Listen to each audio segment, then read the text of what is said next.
Neste episódio, 3 histórias reais mostram como a água pode se transformar, em segundos, de um lugar de lazer em um cenário de puro terror.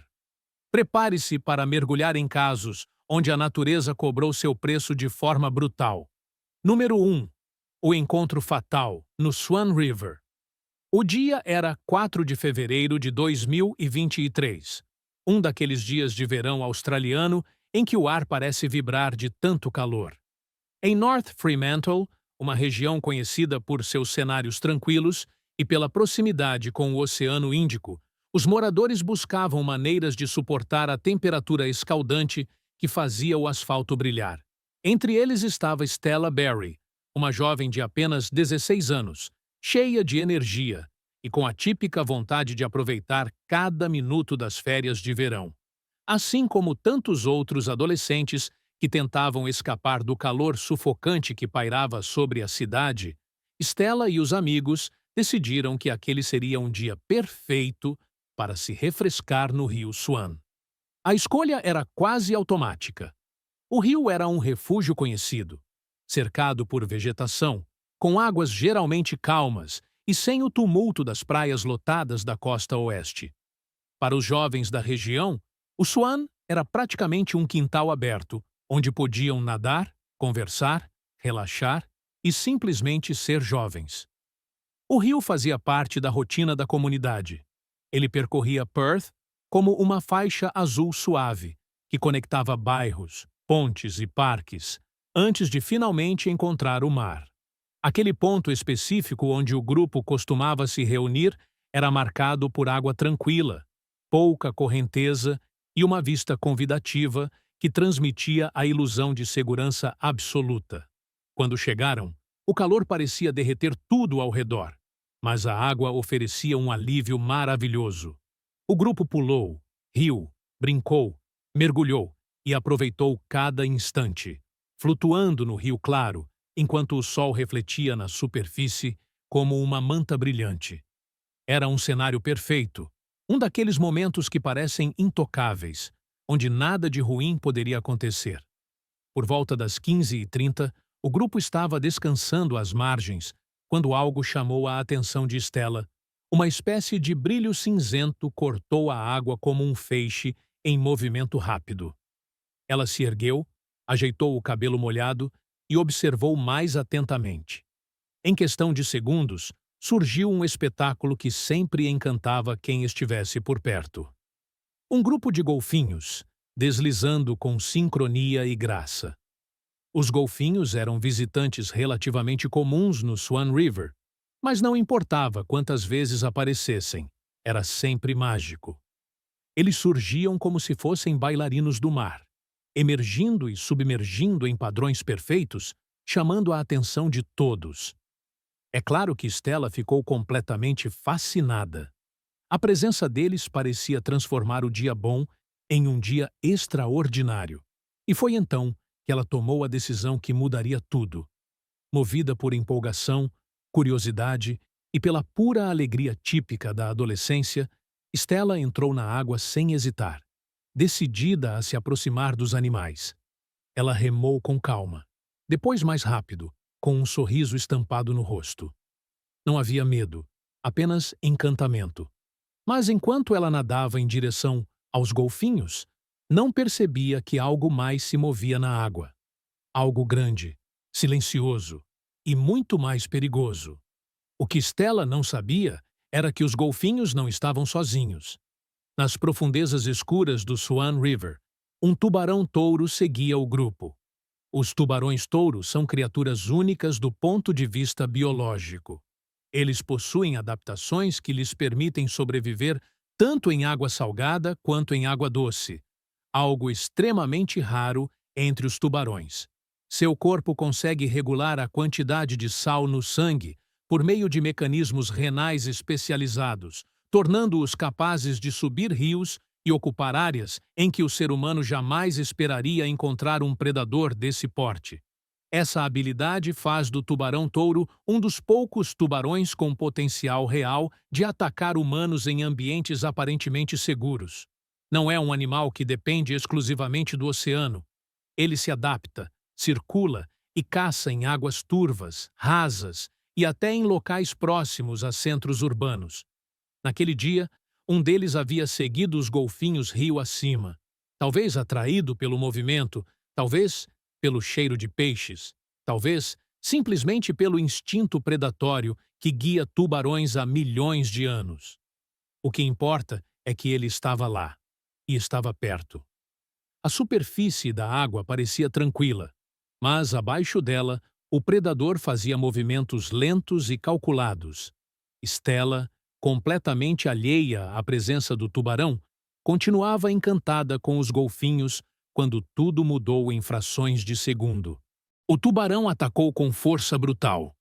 Ela sentiu uma dor devastadora atravessar a perna, uma sensação tão forte que mal conseguiu entender o que estava acontecendo. A força a arrastou para baixo, enquanto a água ao redor explodia em bolhas e turbulência. Stella tentou lutar, chutando desesperadamente, arranhando a água na tentativa de se soltar. Mas cada movimento só estimulava ainda mais o instinto de ataque do tubarão. Seus gritos ecoaram pelo rio e atingiram os amigos na margem, que entraram em pânico instantaneamente. Eles começaram a chamar seu nome, correr, pedir ajuda. Mas qualquer pessoa que olhasse aquela cena sentiria a impotência absoluta de quem testemunha algo que não pode ser parado. A água ficou vermelha. O tubarão soltou por um momento, circulou e retornou com a fúria típica de um animal dominante em modo de caça. Stella tentou manter a cabeça acima da superfície, respirando em soluços, cada respiração misturada com dor e medo. Seu corpo tremia, e o sangue que escorria rapidamente atraía o tubarão de volta. Um homem que estava próximo decidiu agir sem pensar duas vezes. Ele se jogou na água, nadando contra a corrente e contra o terror crescente. O tubarão mergulhou mais fundo por alguns instantes, desaparecendo da superfície, e isso deu ao homem a única chance possível. Ele alcançou Stella, mas ela já estava inconsciente. A perda de sangue, o choque e o terror tinham sido demais para um corpo tão jovem. O homem a puxou com toda a força que tinha, lutando contra o peso morto, contra o rio que parecia mais pesado e contra o medo paralisante de que o tubarão voltasse. Com grande esforço, chegou à margem, onde equipes de emergência já se acumulavam. Chamadas por testemunhas desesperadas, paramédicos correram para tentar salvar Stella, aplicando pressão sobre os ferimentos, trabalhando com pressa extrema. Mas as lesões eram profundas demais. A artéria femoral tinha sido severamente danificada. O fluxo de sangue era enorme. Apesar de todos os esforços, Stella não resistiu. Ela morreu ali mesmo, às margens do Swan River, um lugar que, minutos antes, parecia um cenário perfeito de alegria e liberdade. A morte de Stella devastou a comunidade de Fremantle. Fatalidades no Swan River eram tão raras que muitos moradores acreditavam ser praticamente impossíveis. O último ataque fatal havia acontecido mais de um século antes. No dia seguinte, pescadores locais capturaram um tubarão-touro de aproximadamente 2,5 metros, cerca de 1 quilômetro rio acima do local do ataque. O fato de ele estar nadando ainda mais fundo no rio e não voltando ao mar deixou todos perplexos. Ao invés de sacrificá-lo, como muitos esperavam, as autoridades decidiram capturá-lo e relocá-lo mar adentro. Para especialistas, o ataque poderia ter sido um caso de identificação equivocada. Talvez o tubarão estivesse perseguindo os golfinhos e, ao perceber Stella isolada, a confundiu com uma presa fácil. Mas, independente da causa, o resultado era um só: uma vida jovem perdida de forma brutal. Amigos, familiares e colegas organizaram uma vigília. Eles colocaram flores, velas, fotografias e mensagens carinhosas à beira do rio. Falaram de sua personalidade vibrante, de seus sonhos de viajar o mundo, de seu talento no hóquei e de sua sensibilidade. O impacto emocional foi profundo. E por mais que especialistas afirmassem que ataques no Swan River eram extremamente raros, a lição permanecia clara. A água, por mais familiar que pareça, sempre carrega um grau de risco invisível.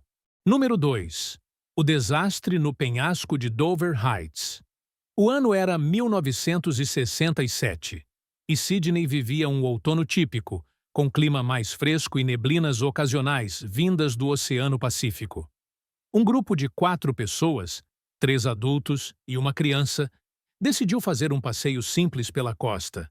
Era para ser apenas um momento agradável, uma carona, risadas, conversas e a chance de apreciar as vistas impressionantes que a região sempre oferecia. Eles seguiram pela estrada à beira de Dover Heights, um bairro conhecido pelas falésias impressionantes que se elevam sobre o mar. Em dias claros, era possível ver quilômetros de oceano azul escuro, formando um cenário que muitos chamavam de um dos mais bonitos de Sydney. Mas, naquele dia específico, o clima havia mudado de forma traiçoeira. Uma névoa grossa, pesada e quase sobrenatural se instalara sobre a costa.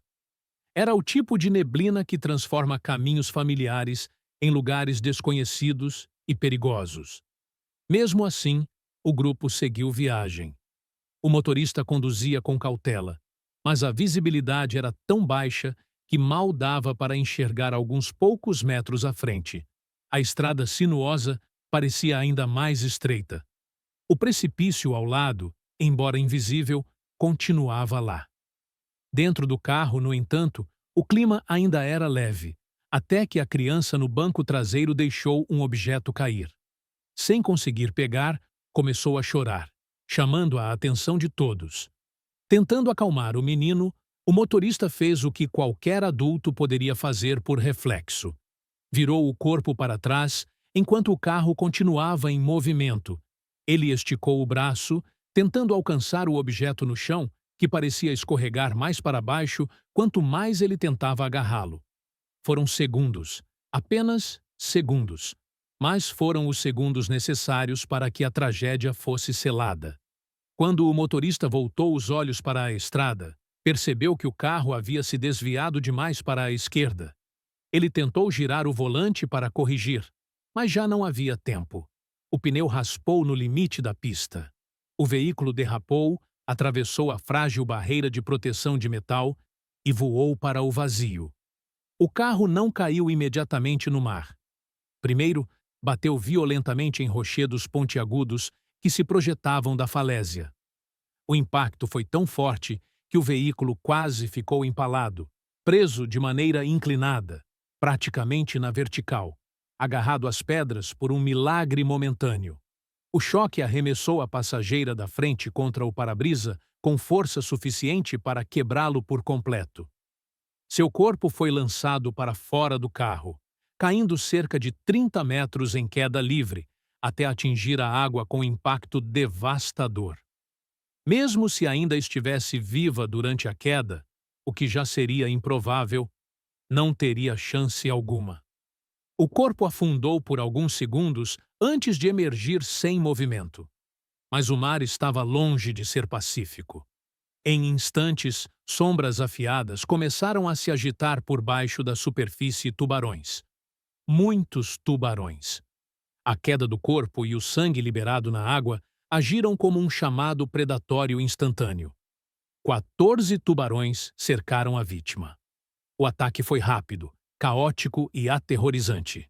Rabos batiam, bocas se abriam, dentes rasgavam, e em poucos instantes, aquilo que havia sido uma pessoa se perdeu em meio ao frenesi animal. O motorista, preso pelo cinto de segurança, contou os segundos como se estivesse vivendo um pesadelo. Ele viu tudo de cima. Viu os tubarões, viu o mar ficar vermelho, viu o corpo desaparecer. Ele tentou virar o corpo para ver os outros passageiros, a criança e o outro adulto, mas ambos estavam imóveis.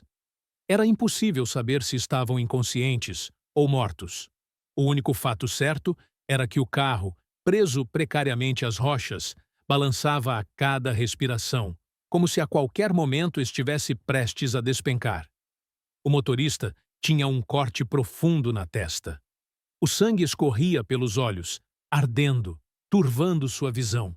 Ele tentava se mover, tentava pensar, tentava gritar, mas o terror o dominava. Cada som do metal se dobrando parecia anunciar o fim. Equipes começaram a se reunir no topo da falésia, tentando ajudar, mas o acesso era quase impossível. O tempo escorria como areia entre os dedos. Após cerca de 30 minutos de tensão absoluta, a tragédia avançou para seu desfecho inevitável. As rochas não suportaram mais o peso e, finalmente, cederam. O carro despencou. O motorista só conseguiu soltar um último grito antes de ser engolido pelo abismo. O veículo caiu, bateu novamente na falésia e depois afundou no mar com uma força que quase o partiu ao meio. Por um breve momento, flutuou. Apenas o suficiente para encher ainda mais de água, antes de começar a afundar rapidamente. A água entrava com pressa, fria, escura, pesada. O motorista tentava desesperadamente soltar o cinto de segurança, mas o mecanismo parecia preso. Ele puxava, batia, tentava respirar enquanto a água subia pelo peito, chegando ao pescoço, quase cobrindo a cabeça. Lá fora, sombras enormes se aproximavam. Os tubarões haviam retornado, atraídos pela queda, pelos movimentos bruscos e pelo cheiro de sangue. Um deles forçou a entrada por uma das janelas quebradas. Foi diretamente para os passageiros inconscientes. O motorista, tomado por terror puro, deu um último puxão no cinto. O metal finalmente cedeu. Ele tomou um único fôlego, o último disponível, e mergulhou para tentar escapar pelo para-brisa quebrado. As sombras se moveram ao redor dele com velocidade assustadora. Uma das criaturas passou tão perto que ele sentiu o deslocamento da água no rosto. Ainda assim, continuou nadando, subindo com toda a força que restava. Quando emergiu, puxou o ar com desespero. Conseguiu se apoiar no teto do carro, que ainda não tinha afundado por completo. Só então percebeu dezenas de barbatanas se aproximando da superfície. O carro tremia violentamente. Os tubarões atacavam o interior como se estivessem arrancando tudo de dentro. Não havia mais tempo. Com o pouco de energia que restava, o motorista se lançou na água novamente na direção das pedras da costa.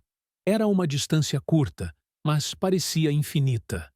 Cada braçada queimava, como se os músculos estivessem se rasgando. Ele esperava, a qualquer instante, sentir dentes cravados em sua perna. Mas isso nunca aconteceu. Ele alcançou as rochas, escalou com os dedos ensanguentados e se arrastou para longe da água. Quando os socorristas chegaram, encontraram um homem em choque absoluto.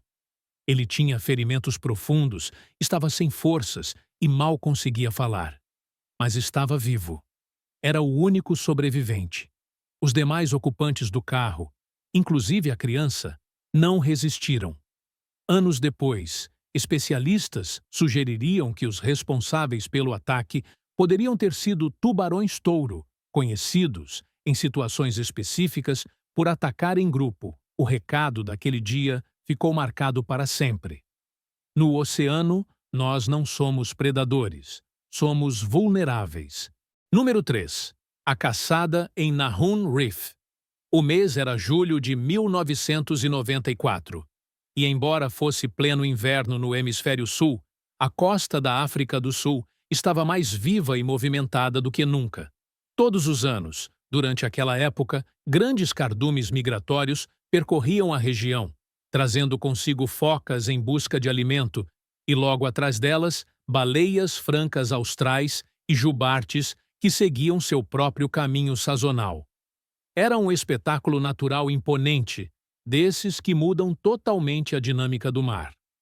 Mas havia outra consequência inevitável.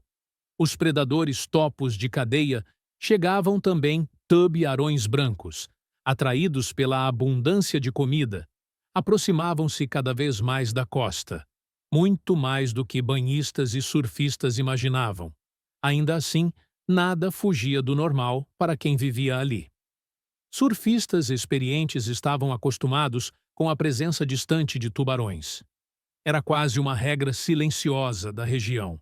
Onde há vida no mar, há predadores também.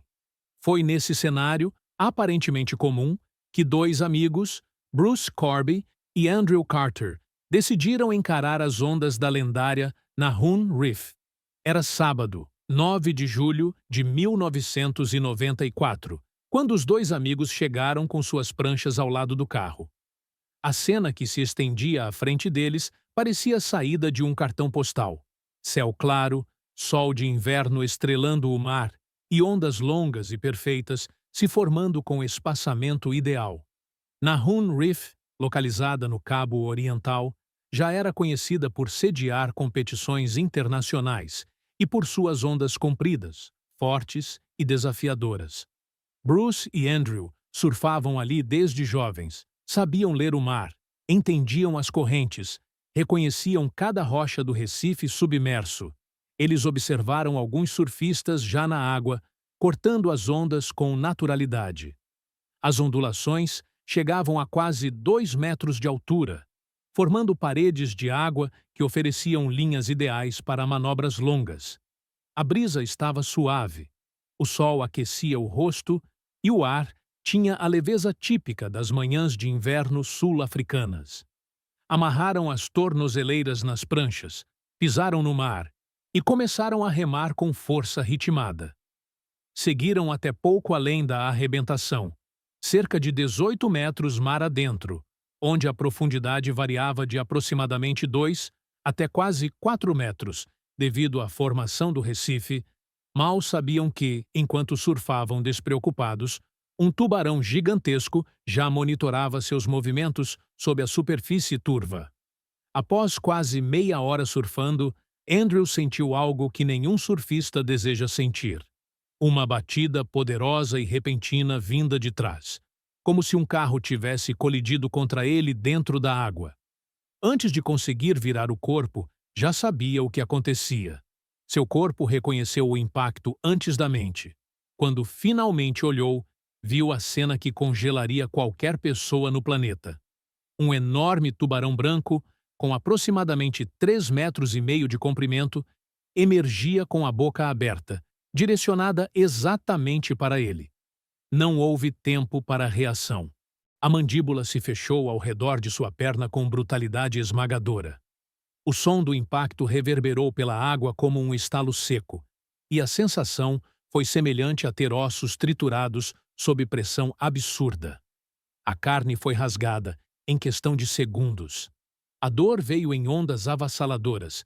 Embora parcialmente abafada pelo choque e pela torrente de adrenalina, Andrew gritou com todas as forças. O mar ao redor se coloriu de vermelho. Um surfista que estava mais próximo entrou em pânico e remou desesperadamente de volta à praia, deixando Andrew sozinho em meio ao caos que se formava. O tubarão tentou arrastá-lo para baixo, mas Andrew, movido por puro instinto e desespero, segurou-se à prancha com força quase sobre-humana. Por um instante, o tubarão soltou, mas apenas para recuar e preparar um novo ataque. Enquanto o tubarão avançava novamente, Andrew, com o reflexo de quem luta entre a vida e a morte, enfiou sua prancha diretamente na boca do predador. O tubarão abocanhou a prancha com força e começou a agitá-la violentamente, rasgando pedaços da madeira, enquanto abria espaço para outro ataque. Esse intervalo, curto mas precioso, deu a Andrew a única oportunidade real de tentar escapar.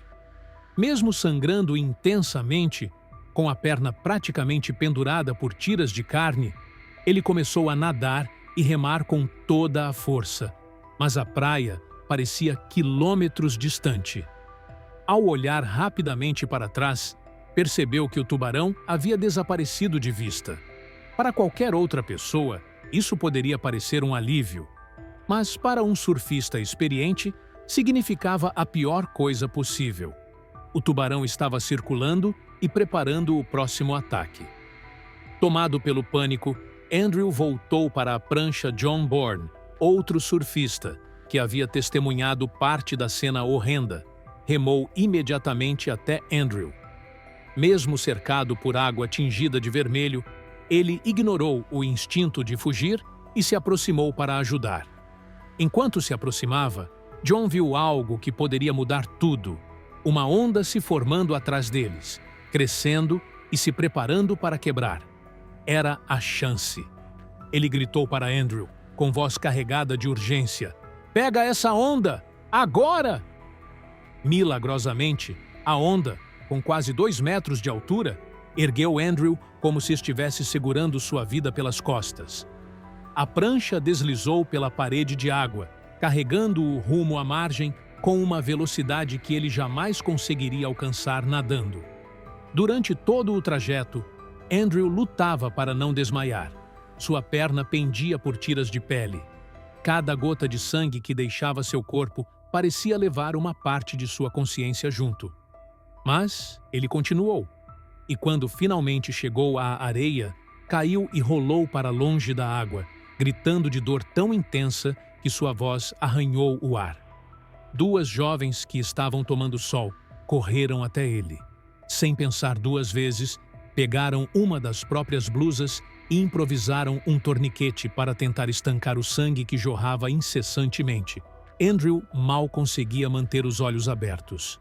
O frio do choque o fazia tremer. Os sons ao redor pareciam distantes, abafados, como se ele estivesse submerso ainda. Quando os paramédicos chegaram, trabalharam rapidamente para estabilizá-lo. Ele foi colocado na maca e levado às pressas ao hospital. Vivo, mas por muito pouco. Os 3 casos deixam claro que, por mais familiar que a água pareça, seja um rio tranquilo, um penhasco à beira-mar ou um paraíso de surf, a natureza nunca perde sua força bruta. Em questão de segundos, um momento comum pode se transformar em tragédia, e cada uma dessas histórias mostra como estamos sempre à mercê do inesperado. Mesmo assim, é impossível negar a coragem daqueles que lutaram até o último instante, a dor deixada por quem se foi e o impacto que essas histórias carregam para sempre. Quando entramos na água, entramos no território de outra espécie, e esses episódios reforçam o quanto esse limite deve ser respeitado. Se você achou esses relatos assustadores, saiba que o oceano guarda muitos outros mistérios, alguns ainda mais sombrios. Se tiver gostado do vídeo, deixe seu like e inscreva-se em nosso canal para acompanhar todas as novidades. Continue por aqui e assista a mais vídeos clicando em um desses vídeos que estão aparecendo na sua tela.